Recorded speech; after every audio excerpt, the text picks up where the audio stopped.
Hola, ¿qué tal? Bienvenido y bienvenida al programa número 1 de la temporada 3 de Serendipity Podcast.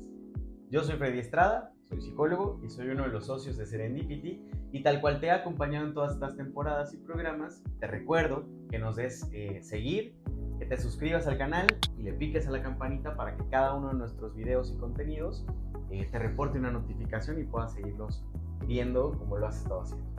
Le doy la más cordial de las bienvenidas a la maestra Ana Ballinas, que como ustedes saben es una socia y es fundadora de Serendipity, es quien abrió por primera vez las puertas de este proyecto. Y bueno, a partir de esta temporada vamos a estar intercalando o dialogando, como en el programa de hoy, con otros especialistas y entre nosotros mismos también. Hola, ¿cómo están? Bienvenidos al canal, bienvenidos al podcast. Hoy vamos a estar dialogando sobre depresión, justo porque el 13 de enero se conmemoró el Día Mundial de la Lucha contra la Depresión y nos parece un tema que debíamos tocar en esta sesión. Bienvenidos. Y bueno, vamos a hablar acerca de este trastorno mental, este padecimiento que es más común de lo que creemos.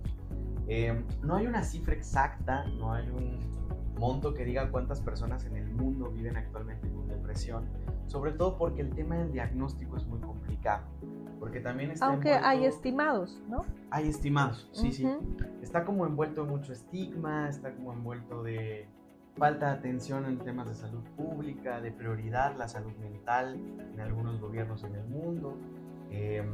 Y bueno, eso puede como llegar a complicar una cifra, como lo podríamos tener a lo mejor con el VIH o con otros padecimientos. Pero la realidad es que hay un esfuerzo de la OMS, hay un esfuerzo de las instituciones por hablar acerca de la depresión, o sea, por ponerlo sobre la mesa, o sea, así como otros trastornos, poder decir y generar conciencia, y que este tipo de programas y otras acciones puedan llegar a algunas personas y se cuestionen si no están o no han vivido una situación así. Bueno, hay algunos estimados, ¿no? Se estima más o menos que hay 280 millones de personas que padecen depresión, eso es como un número, ¿no? Uh-huh. Y también se sabe que hay más mujeres que lo presentan que hombres que lo presentan, aunque también yo creo que es un dato muy interesante el de los varones, porque usualmente los varones cometen más suicidio que las mujeres, sí. Entonces habría que preguntarse si no más bien los hombres no hablan de su depresión, ¿no? Sí. Que ese es un tema interesante en ese caso. Y también es un trastorno, como bien ahorita comentabas, que, yo creo que una de las grandes dificultades en nuestros países latinoamericanos es que hay poco acceso a la atención, ¿no? Que eso lo tendríamos que platicar, porque aunque hablamos mucho de la depresión, si no hay a dónde asistir o no tienes dinero para comprar el medicamento, para pagar el psiquiatra, sí. En el caso de que necesites ese tipo de atención, pues también, ¿qué haces, no? O sea, es como complicado. Pues si pensamos que la atención pública en temas de salud mental, no es ni tan amplia, ni tan fácil acceso, o sea, de repente en un hospital hay un psicólogo o dos psicólogos. Si nos va bien. Ajá. Y llegas y te dan una cita en mes y medio, 3 meses. Creo que como en la pirámide, desde donde llega una persona con un médico general hasta llegar con un especialista que pudiera ser un psicoterapeuta o un psiquiatra, el camino es bien largo. Si llegan, ¿no? Si llegan. Porque es lo que te digo, o sea, yo creo que sería interesante como ver cuánta gente sí recibe atención y cuánta gente a lo mejor pues está con toda la sintomatología, pero no recibe ningún tipo de atención. Claro. Y a lo mejor pues está en su casa, ¿no? O está en el trabajo y no falta mucho, no llega, ¿no? O sea, no sabemos cuánta gente está sin atenderse, sobre todo en nuestros países, ¿no? Claro. Bueno, y hablar, o sea, hemos como dado como generalidades de la atención pública, pero lo que yo me pregunto de repente es, ¿cuánta gente vivirá con depresión y no lo sabe? O sea, no tiene idea, porque cuando hablamos de los síntomas, pues de sensación de estar cansado o agotado, de falta de sueño, de reacciones relacionadas al estrés, de un estado de ánimo bajo, ¿no? Los manuales dicen que te tienes que sentir así por lo menos 2 semanas como para ir y buscar ayuda. Así es. Pero ¿cuántas personas tienen, por ejemplo, mucho trabajo, o un hijo enfermo, un familiar enfermo, ¿no?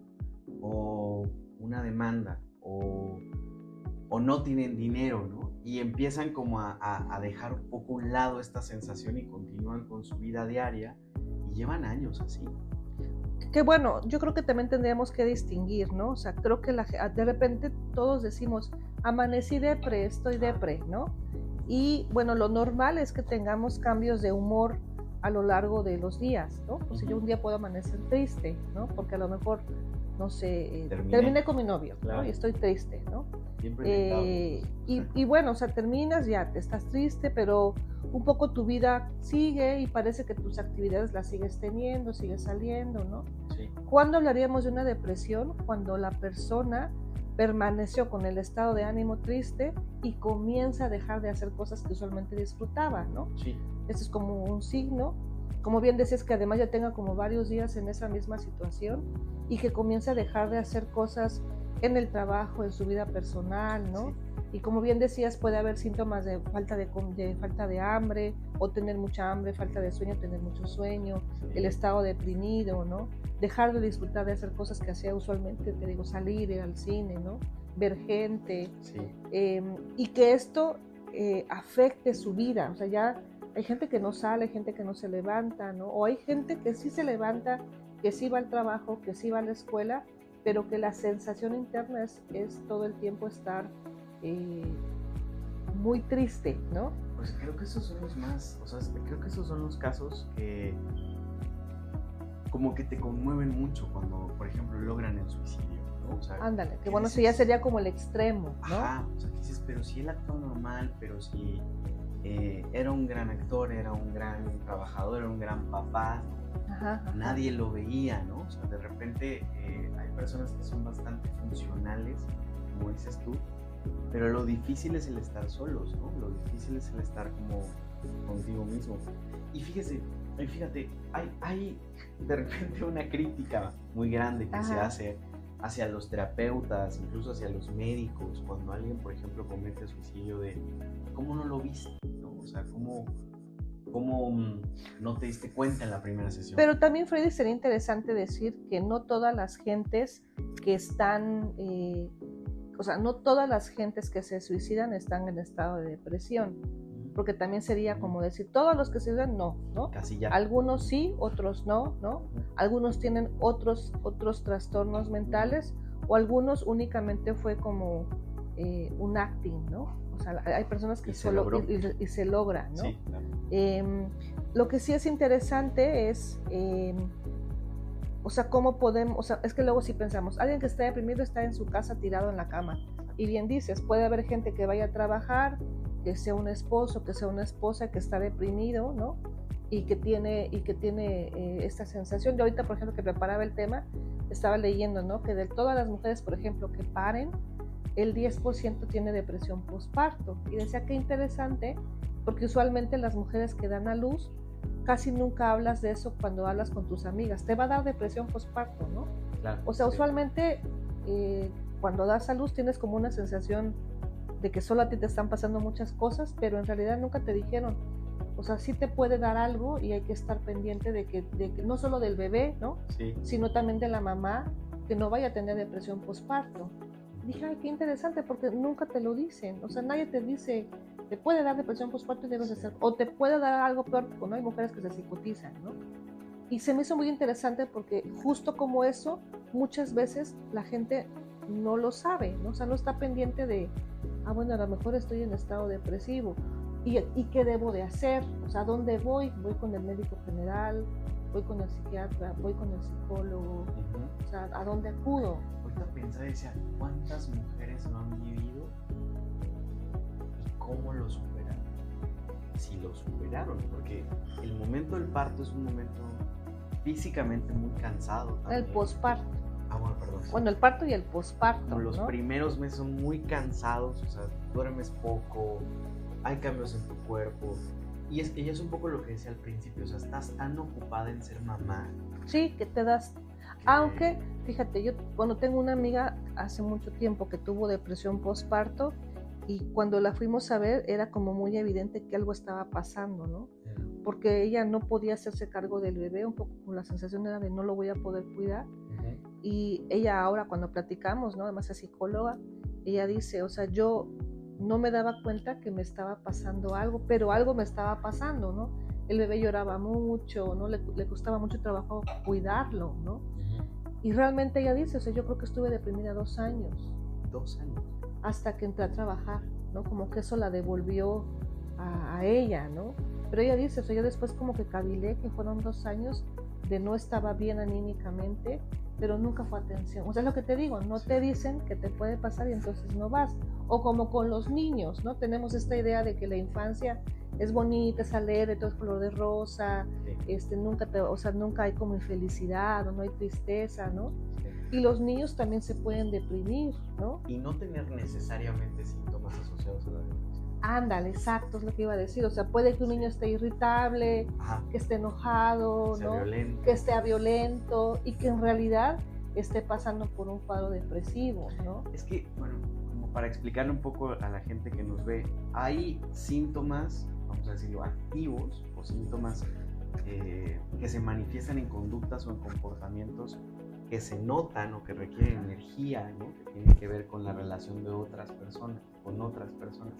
Pero también hay síntomas que pues, se les llama pasivos o se les llama, se me fue la palabra, pero que no necesariamente se ven. O sea, que como no internalizados. Exacto, ¿no? O sea, cosas que no necesariamente manifiestas. Yo escuchaba la vez pasada una entrevista a una chica que decía, bueno, antes de mi primer episodio grave de depresión, donde no salió en 15 días de su casa, ella sentía como que todo alrededor flotaba, pasaba sin que ella estuviera dentro. Como despersonalizada. Exacto, o se sentía como con falta de hambre. Aunque pensara y dijera, es que no he comido nada en 2 días, pero no tengo hambre. O sea, hay cosas que ocurren dentro, que eso nos pasa a todas las personas hablamos con nosotros mismos, internalizamos cosas, que no necesariamente pudieran estar relacionados con un tema de depresión, pero que requiere también atención. ¿A qué voy? Si hay una sensación tuya de inconformidad, de que algo está mal, de que no te sientes bien, de que estás triste, de que estás flotando por la vida, también necesitas eso. Aunque todos los días te bañes, te pintes, te combines, ¿no? Porque creo que la idea de las películas de repente es ver a la persona depresiva muy mal. Sucia, durmiendo. Que sea el extremo, ¿no? Exacto, sin ganas. Un cuadro grave. Ajá, exacto, un cuadro grave. Pero sí hay cuadros importantes que no necesariamente se ven, que no necesariamente se notan. Y no tienes que estar solo para asociarlo a la depresión, que es otro de los grandes mitos. O sea, como está sola, como no tiene pareja, como vive solo, ¿no? Como no tiene ni un perro ni un gato, entonces necesariamente está deprimido. O sea, creo que puede ser una mamá con 4 hijos y toda la vida ajetreada. Y estar deprimida.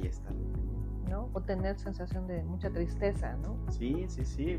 Que no solo es la tristeza también. Ahora, lo interesante, Freddy, es a dónde acude la gente, ¿no? Porque, digo, se habla mucho de la salud mental, pero, y aún cuando están estos días, ¿no? De hacer conciencia del día de la depresión, el día del TDA, el día de etcétera. O sea, me parece que o sea, es que cuando hablamos de salud también estamos hablando al final de política, ¿no? Sí. Y me parece que se habla mucho, pero se hace poco. O sea, porque, por ejemplo, aquí donde vivimos, ¿no? En Tuxtla, solo hay un psiquiátrico. Y ni siquiera está en la ciudad. Además, ¿no? Y además, ¿cuántos psiquiatras hay en la ciudad?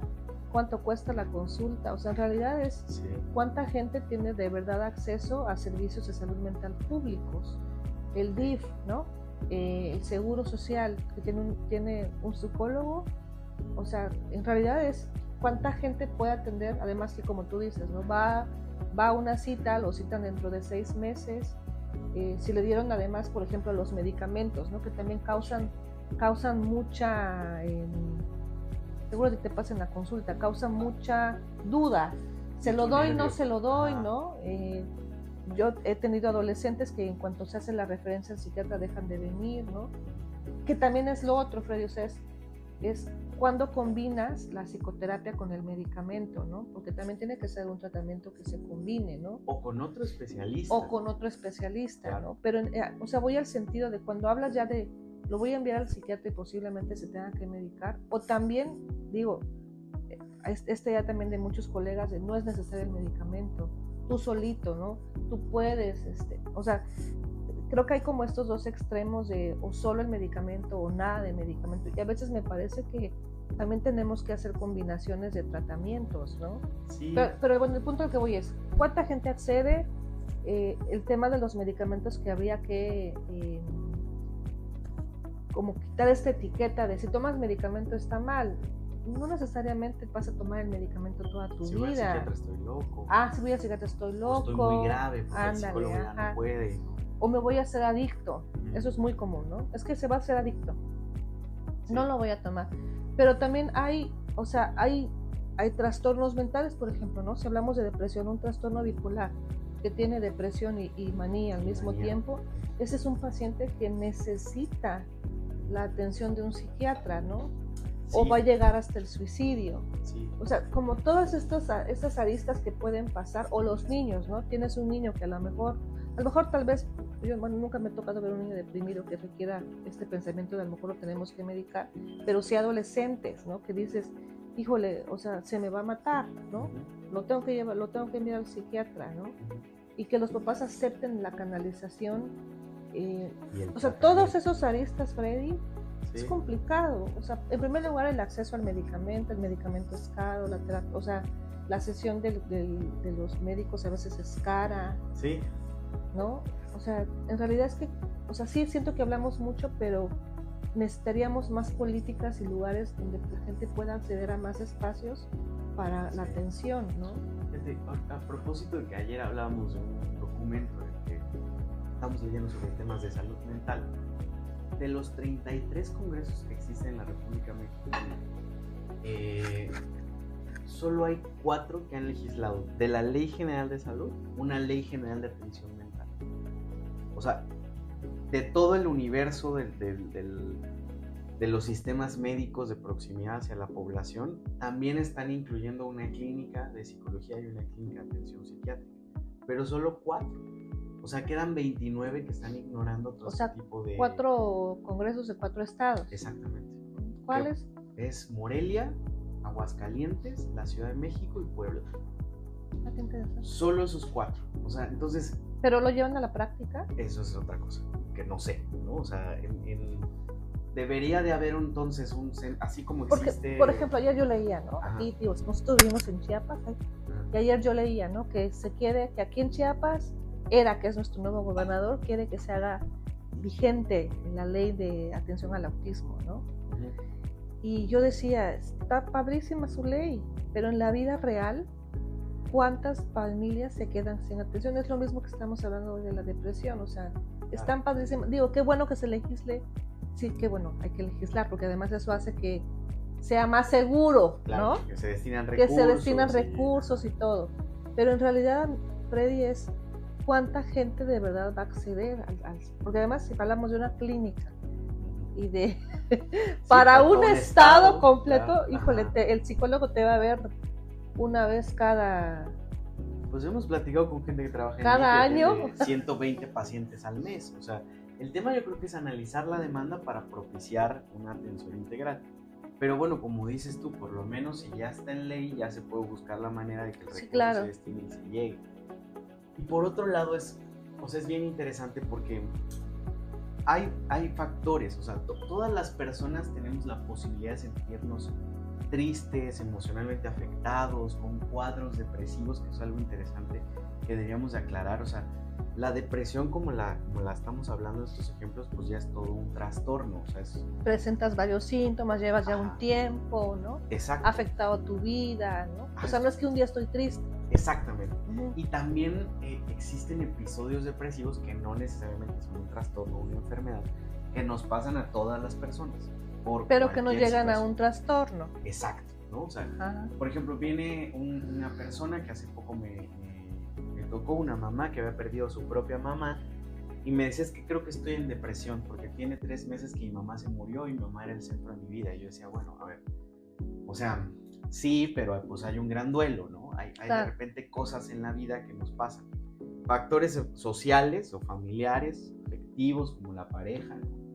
También la pérdida, por supuesto, puede estar asociada a eso, pero también hay un componente biológico, es decir, hay gente que de alguna manera lo trae, de alguna manera tiene un Bueno, más desajuste, ¿no? predisposición, ¿no? Ajá, exacto. Ajá. O sea, hay como un desajuste, hay una situación ahí. Estaba leyendo hace ratito que, por ejemplo, el tema de la menopausia, en el caso de las mujeres, o cualquier desajuste en la hormona cuando tienen de repente cáncer, en la tiroides y demás, pueden causar estos cuadros depresivos que incluso llegan a ser una cuestión clínica. Pues también, aparte de que haya una legislación y de que se destinen recursos, creo que también deberían de haber profesionales capacitados como para ver cómo los vamos a atender, porque sí creo que es una atención integral. O sea, yo pienso, por ejemplo, en una mujer de 50 años que esté atravesando por la menopausia, pero también tenga cáncer en la tiroides y tenga síntomas, no sé, psicóticos incluso. O sea, hay un psiquiatra involucrado, pero también hay un endocrinólogo, pero también hay un ginecólogo y por supuesto hay una psicóloga. O sea, si lo pensamos solo de manera aislada, como paso 1 psicología, paso 2 psiquiatría, pues otra vez creo que la gente puede quedar a la deriva, porque si no te adhieres al tratamiento, Sí, yo lo veo, la verdad yo lo veo, como te diría, Freddy, como más complicado, ¿no? Ahorita que decías, o sea, pienso en pueblitos, ¿no? O sea, de donde no hay salud, no hay servicios médicos. No se habla español. O no se habla español, o sea, híjole, yo pienso que ni siquiera hay a dónde, ¿no? Claro. O sea, de repente a dónde voy, o sea, pues a donde haya. O sea, no hay, o sea, hay lugares, porque estamos en la ciudad y tal vez aquí lo vemos, bueno, hay un psiquiatra seguramente, hay psicólogos, ¿no? Pero hay lugares donde ni siquiera hay atención médica. O la clínica te queda a 2 kilómetros de tu casa, ¿no? O sea, pienso en un familiar, ¿no? Que ya no vive y tenía un diagnóstico de esquizofrenia en una comunidad muy chiquita. Y en primer lugar, Freddy, la ignorancia, ¿no? El no creer que era una esquizofrenia, sin medicación. O sea, y aunque hablas con la familia dices, no, pero ¿sabes qué? Lo tienes que llevar. No, porque hay creencias además de, no, es brujería, no, le hicieron ojo, no, le dieron bebé. Ajá. Pero además, Freddy, o sea, cuando ves así hacia lado dices, lo tienen que llevar a 3 horas de donde viven porque es donde hay un psiquiatra. No lo van a llevar. Si llega, si no está, si el medicamento es más caro, ¿no? Pues sí. Oye, bueno, en el aspecto, bueno, tú tienes 25 años dedicándote a esto de la psicoterapia, ¿no? Y además has trabajado en otros lugares, no solo has trabajado aquí en Tuxtla. O sea, conoces contextos más grandes y cuando estuviste en Oaxaca tuviste la oportunidad de trabajar con población que viene justamente de espacios rurales pequeños. ¿Qué tanto has visto tú la depresión? O sea, ¿cuál ha sido como tu experiencia con tus pacientes? A ver, bueno, yo trabajaba en Oaxaca con discapacidad, ¿no? Estaba en un teletón y yo pienso, Freddy, que ahí, es que es lo que te decía, hay como muchos factores alrededor de un cuadro de depresión. O sea, a muchas mamás que llegaban al centro estaban tal vez no en un cuadro completamente depresivo, tal vez sí leve, ¿no? Pero porque alrededor de esto, es lo que te decía, hay pobreza, falta de recursos, falta de acceso. Tal vez están agotadas. Pero además hay mamás, digo, cargando a bebés, amigo de, no sé, de niños de 13 años cargando grandes, ¿no? Cargándolos, ¿no? Sí. Todo eso es una... O sea, me parece que son una serie de factores que por supuesto que van a derivar en una situación de salud, ¿no? Pero es lo que te vuelvo a decir, o sea, si vas al centro, si ellas recibían una atención, una orientación, ¿no? Pero, o sea, en realidad el paciente era el niño, ¿no? Y a quien se atendía en todas las terapias era el niño. Las mamás pasaban a psicología, pero tampoco es que los vas a mandar al psiquiatra, aunque a veces había mamás que sí derivabas y decías, esta mamá va a necesitar atención porque le va a pasar otra cosa, ¿no? Claro, va a colapsar. Va a colapsar, o bueno, mamás que sí colapsaban, ¿no? Pero al final, amigo, son las únicas que iban y que realmente atendían, y entonces no hay otra persona que vaya a ir, ¿no? Es lo que te decía, o sea, sí pienso que yo pienso que el tema de salud mental es un tema bien complejo, no solo de la falta de de atención, sino en general las políticas, que sí hablamos mucho, lo que te decía, hablamos mucho, pero en realidad los países falta mucho más recursos para hablar de salud, en general de salud, ya ni siquiera de salud mental, en general de salud hay muy poca falta de acceso, ¿no?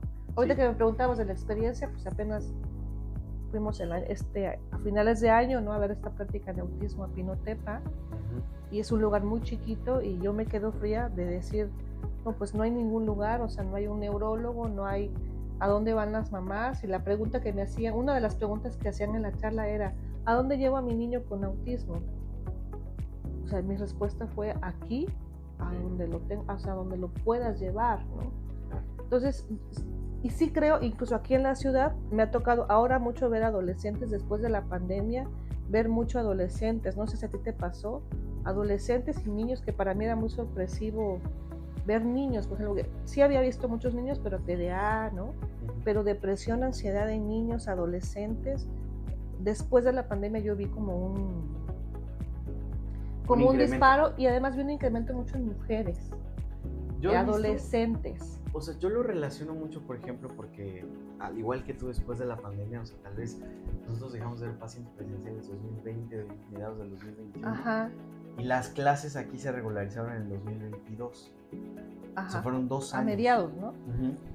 Y he notado un incremento de adolescentes con cutting. Ándale. O sea, sí, mucho. Que cuando tú ya escarbas un poquito cuál es la situación, normalmente el motivo de consulta es rebeldía o mala conducta y que se dieron cuenta que se está acordando. Pero cuando tú ya escarbas un poquito más en la situación, te das cuenta que hay un cuadro depresivo. Y en una sola ocasión, yo sí noté como algo más importante. O sea, luego, además hay factores hereditarios y demás.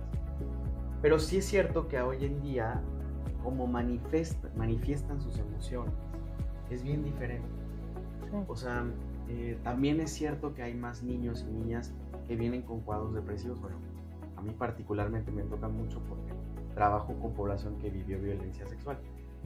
Pero fuera de ello también factores como el divorcio de los papás, la separación física, la muerte de repente de un familiar, sí hace o sí ha influenciado de manera pues más activa en los niños y en los adolescentes. Yo creo que antes éramos una sociedad más violenta, o sea, sí. En mi generación los hombres sobre todo eran muy violentos, era muy común que te agarraras a trancazos, además de repente los papás parecía que también te decían, dale, ajá, ¿no? Dale. Y hoy en día que sí se trabaja mucho con las infancias, con sus emociones, con canalizar lo que sienten, de repente vamos viendo otros medios de desfogue. Pero yo también siento, tal vez es una percepción, que en este tema del cutting también hay una cosa que es que el adolescente también no contacta con la tristeza, o sea, no tiene ganas no quiere lidiar con el tema de me siento triste, ¿no? Y entonces lo más fácil es me corto porque por ahí desfogo como la sensación de tristeza. Y yo siento, es una percepción, siento que tiene mucho que ver con el estar en situaciones de disgusto.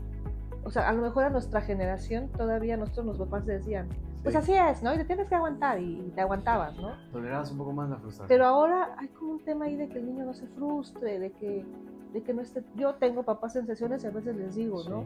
Bueno, a ver, el niño se tiene que frustrar, el niño se tiene que estar triste, ¿no? Se tiene que aburrir, ¿no? Claro.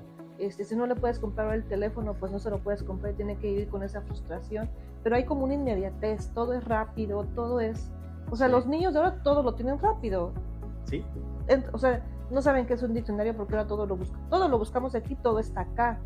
Siento que eso también tiene que ver con cómo lidian con la tristeza, ¿no? Yo tengo chicas en consulta que no se terminaron con el novio, ¿no? Y no se cortaron, ¿no? No por suicidio, no se van a suicidar, es un cutting. Y cuando les preguntas para qué lo hiciste, porque me ayuda a no estar triste, como que las distrae, ¿no? Y yo digo, o sea, esa conducta no tiene que ver con el suicidio porque no hay un intento suicida. Claro, es más como... una respuesta, como desfogarse, ajá. Y me parece que es porque no les gusta la sensación. Y yo les explico, ¿no? A ver, si terminaste con tu novio, pues lo normal es que vas a estar triste, ¿no? Lo querías mucho. Lo normal es que pues estás en duelo, ¿no? Es como ¿pero por qué dura tanto? ¿Pero por qué voy a salirse tanto tiempo? Porque uno hace duelo, ¿no? Te faltan muchos. No, y te hace mucho duelo, pero además eso es lo preocupante, les va a faltar más cosas por vivir, ¿no? Claro. Cómo lo enfrentan, cómo enfrentan las situaciones de dolor, hacen que hagan estas cosas, que al final no son intentos suicidas, pero que conllevan un riesgo también, ¿no? Bueno, y que bueno, ya cuando ya se presentan demasiado, pues ya estás hablando de otra cosa, decir, ¿no? O sea, es que puede ser un inicio, un inicio de un comportamiento autodestructivo, porque sí es cierto que evoluciona. Sí. O sea, bueno, aquí hay un fenómeno de que muchos adolescentes, aquí hace mucho calor regularmente la mayoría del año, están con sudaderas y normalmente pues por ahí los descubres, ¿no? Y es increíble de repente ver papás y mamás, no es una crítica para nada, solo es una reflexión, muy pendientes, y el cutting lleva 6 meses. O sea, ¿cómo es posible? O sea, creo que... Pero además, Freddy, cutting, a veces, digo yo, por ahí he tenido pacientes que hacen cosas que los papás no podrían ver porque hacen cutting en pies. O se ponen hielo para quemarse los pies. Sí. No lo ves. No lo ves. O sea, en realidad no te enteras. O sea, te enteras. A ver, yo creo que te enteras, Freddy, si estás muy pendiente, no pendiente de sobrependiente, sino de estar mirando a tu hijo que algo pasó. Porque yo creo que tú sabes con los hijos cuando algo tiene. Hay un cambio. O sea, tú lo notas y dices, no está como siempre, pero te das cuenta, sí. Usualmente hablas con ellos, usualmente estás pendiente de qué están mirando, platicas con ellos de lo que ven, porque es que a veces también yo noto eso, ¿no? Estamos muy pendientes de niños y conforme empiezan a crecer, los vamos como dejando. Sí. Hay que está en su teléfono, está en la tablet, ¿no? Sí. Si no los ves, no te das cuenta. Yo platicaba con Alejandro Mondragón, docente aquí de Serendipity, y él ahora es papá de 2 chicos. Y él el otro día se cuestionaba con su hijo mayor que ya va al preescolar. Decía, los niños de ahora solo conviven con otros niños dentro de la escuela. Claro. Y si la escuela cada vez más es más normativa, porque ya hemos tenido casos que nos dicen que en el recreo solo pueden jugar juegos de mesa, o se separan a los niños de las niñas, ¿no? Ayer me decía un paciente que les asignan lugares para jugar a cada salón. O sea, la cancha tal es para el primero B, la cancha así. Y yo digo, bueno, o sea, no pueden interactuar con incluso otros niños, ¿no? De otras edades. Y de la escuela hacia adentro, ¿no? De la escuela hacia la casa. Y pareciera ser que la falta de seguir solucionando conflictos, seguir viviendo temas sociales que nos tocaron a nosotros, les quitan habilidades justamente de resolver conflictos. Ajá. Y de estar en la molestia, de estar en el descontento. Exacto, ¿no? Y de lidiarlo, ¿no? Por eso te digo, o sea, de estar ahí, de permanecer y de, sí. Me frustro, ¿no? Y si les o sea, digo, no es que esté bien, pero las mamás antes te decían, vete para allá, vete a tu cuarto sí. Y ahí, ¿no? Y luego regresas, ¿no? No es que esté bien, o sea, pues sí creo que a veces te tenemos que dar a los hijos ese espacio de estar en la molestia para después regresar y hablar, oye, ¿qué pasó, no? Claro. Pero yo también tengo esa sensación, de repente no los enseñamos a estar en la frustración y no nos gusta que nuestros hijos estén en la frustración. Sí, porque es como una sensación de ser un mal papá, una mala Y digo, no es que eso vaya a causar depresión, pero sí enseñamos a nuestros hijos a cómo enfrentar la vida, ¿no? Sí. O sea, mi hijo tenía un dicho que era, así es la vida, mamá. Pues es que a veces así es la vida, no la puedes poner de otro color porque así es la vida, ¿no? A mí me ha llegado pacientes, hablando del tema de la depresión, que hace una semana perdieron a su abuela o perdieron a su... Y bueno, dices, ok, ¿no? Pero en la siguiente sesión te dicen, no veo mejoría. No, bueno, es que, o sea, vivió 11 años con su abuela. Claro. En una semana no vamos a hacer. Además, ¿cuál sería la mejoría? Creo que lo interesante también es asentar de, a ver, si hay una mayor preocupación porque las infancias y las adolescencias tengan una mejor higiene mental, un mejor acompañamiento, pero también creo que es interesante dejar y entender que hay duelos que se tienen que vivir y hay momentos y etapas que tienen que ser así. O sea, tú notas cuando tu hijo o tu hija está triste y no necesariamente tienes que salir corriendo al primer momento. Claro, o sea, yo creo que habría que diferenciar, ¿es un estado depresivo o está en duelo? Ahora, ¿qué es un duelo? nos puede llevar a una depresión, Claro. sí puede pasar, ¿no? Sí, claro, sí. Pero el duelo es normal que tengas tristeza, que extrañes, que te duela, ¿no? Lo que te decía, o sea, me terminó mi novio, pues vas a estar triste. Se murió mi papá, vas a estar triste, ¿no? Sí. Se murió mi perro, porque pues ahora hasta las mascotas se nos mueren y lloramos, ¿no? Ujú. O sea, lo normal es eso. Cuando ya se convierte en un problema, cuando ya pasó cierto tiempo, ¿no? Por ahí dicen que el duelo puede durar hasta un año, ¿no? Y que después de eso la persona no retome su vida, no haga su rutina normal. Bueno, entonces ya ahí ya estamos pensando en otra cosa, ¿no? Pero la gente, o sea, creo que sí tenemos que entender que hay cosas que nos van a poner tristes. Sí. Y que es parte de, eso no es una depresión, ¿no? Y algo ahorita que decías de lo del duelo, me acordé de Soledad. Soledad es una maestra que da 2 diplomados con nosotros, uno de tanatología y uno de cuidados paliativos. Cuando ella habla de la muerte, dice que en nuestra cultura latinoamericana nos ayuda mucho a superar la muerte. Porque hay como momentos, los primeros 9 días, luego los 40 días, luego el cabo de año, y hay toda una explicación espiritual, ¿no? Y eso un poco hace que vayas asentando cosas. Pero también ella me decía, o sea, una de las complicaciones de que los pacientes se adhieran al tratamiento es el propio diagnóstico, porque hay pacientes a los que el diagnóstico les prende el motor y dice me tengo que atender, pero hay gente a los que el diagnóstico les cae una prensa encima. Sí. Es decir, ¿cómo lo enfrentan? ¿Cómo lo enfrento, no? Y todos los estigmas y todo lo que hay que pensar. Creo que es importante decirle a la gente que nos escucha que los medicamentos han cambiado mucho. El tratamiento farmacológico, es responsable decirlo, sigue siendo un tratamiento experimental, porque sí es cierto que los médicos, psiquiatras y los neurólogos te dicen vamos a probar. Bueno, no experimental, Freddy, porque no es que el medicamento sea experimental, es un medicamento ya estudiado, ¿no? Pero prueban cómo te va. No, eso sí. La dosis. Sea, ¿qué dosis te va a ir? O los efectos secundarios. ¿Cómo lo van a combinar, no? ¿Cuánto tiempo te voy a dejar no? Pero no es que el médico vaya y diga, ay, no sé qué voy a probar con no, en realidad sí. Saben más o menos qué dar y un poco van probando cómo le cae al paciente, ¿no? Yo creo que lo que les hace mucho ruido, porque lo he escuchado, es cuando vas con el médico y tienes, por ejemplo, tifoidea, te dice 15 días de tomar este medicamento. Y se te cura. Exacto.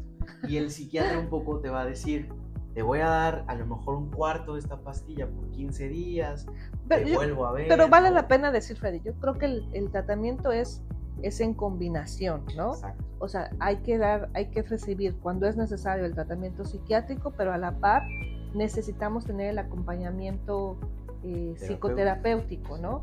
Al final las habilidades no se van a enseñar por un medicamento, ¿no? Exacto. Se van a enseñar por que estás en un proceso psicoterapéutico y viendo cómo enfrentas, que te duele, etcétera, ¿no? Y no es uno u otro, no es paso uno. Yo pienso que son los dos, ¿no? Claro. Que tiene que haber una combinación de los dos para que puedas ver resultados.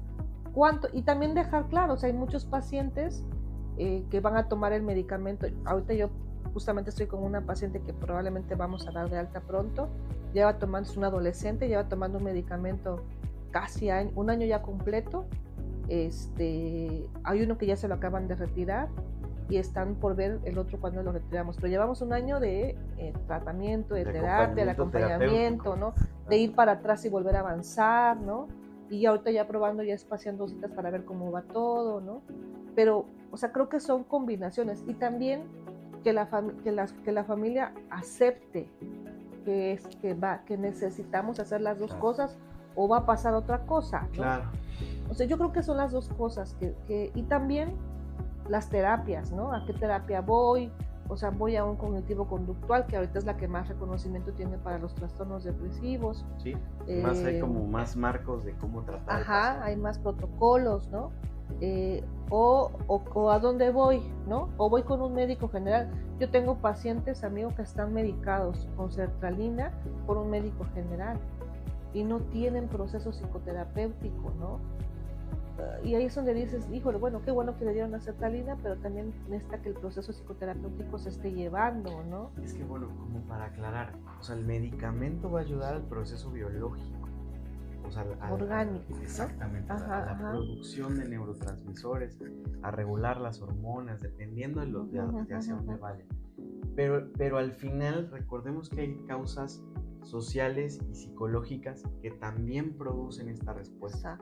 Que entonces adherirte al tratamiento es darle la solución, digamos, al cuerpo, la somática, la orgánica, como dices, pero adicta al tratamiento psicológico es darle solución a la sintomatología o a la problemática que te puede llevar a esto. ¿Y cómo lo estás manejando, no? También. Porque a lo mejor estoy en proceso de duelo y ya llevo un año.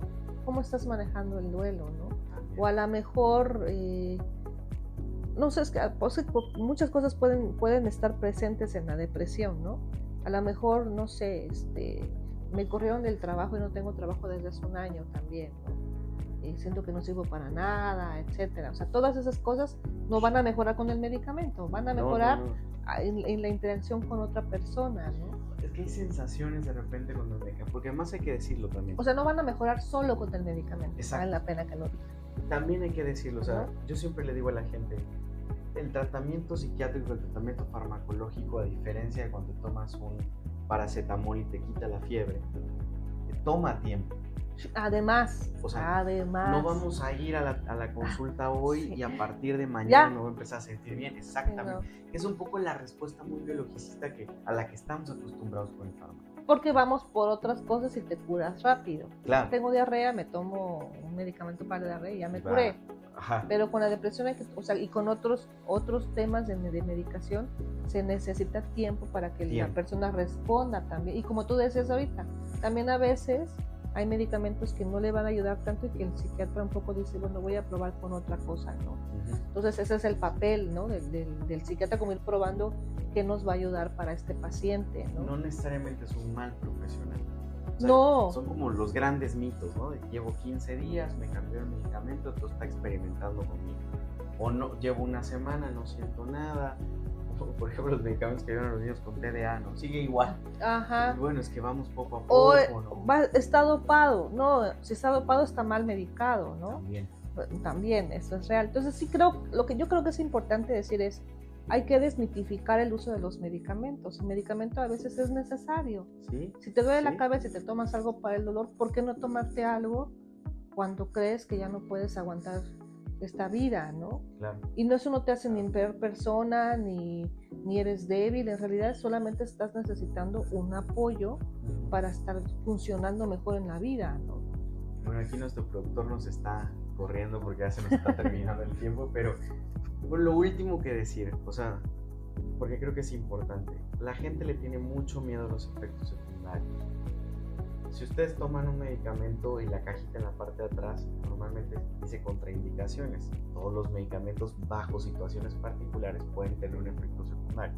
Sí, hasta el paracetamol. Todos, o sea, la realidad es que todos. Y la cuestión con los medicamentos psiquiátricos, cuando hablamos de efectos secundarios, como las enfermedades mentales todavía están asociadas a este estadio de manía, de fuera de conciencia, ¿no? De lo que vemos en las películas, no necesariamente estamos hablando de un tema de adicción, que es el primerito que te dice un papá con un adolescente o con un niño, o incluso un adulto, que dices que me voy a volver adicto a los medicamentos.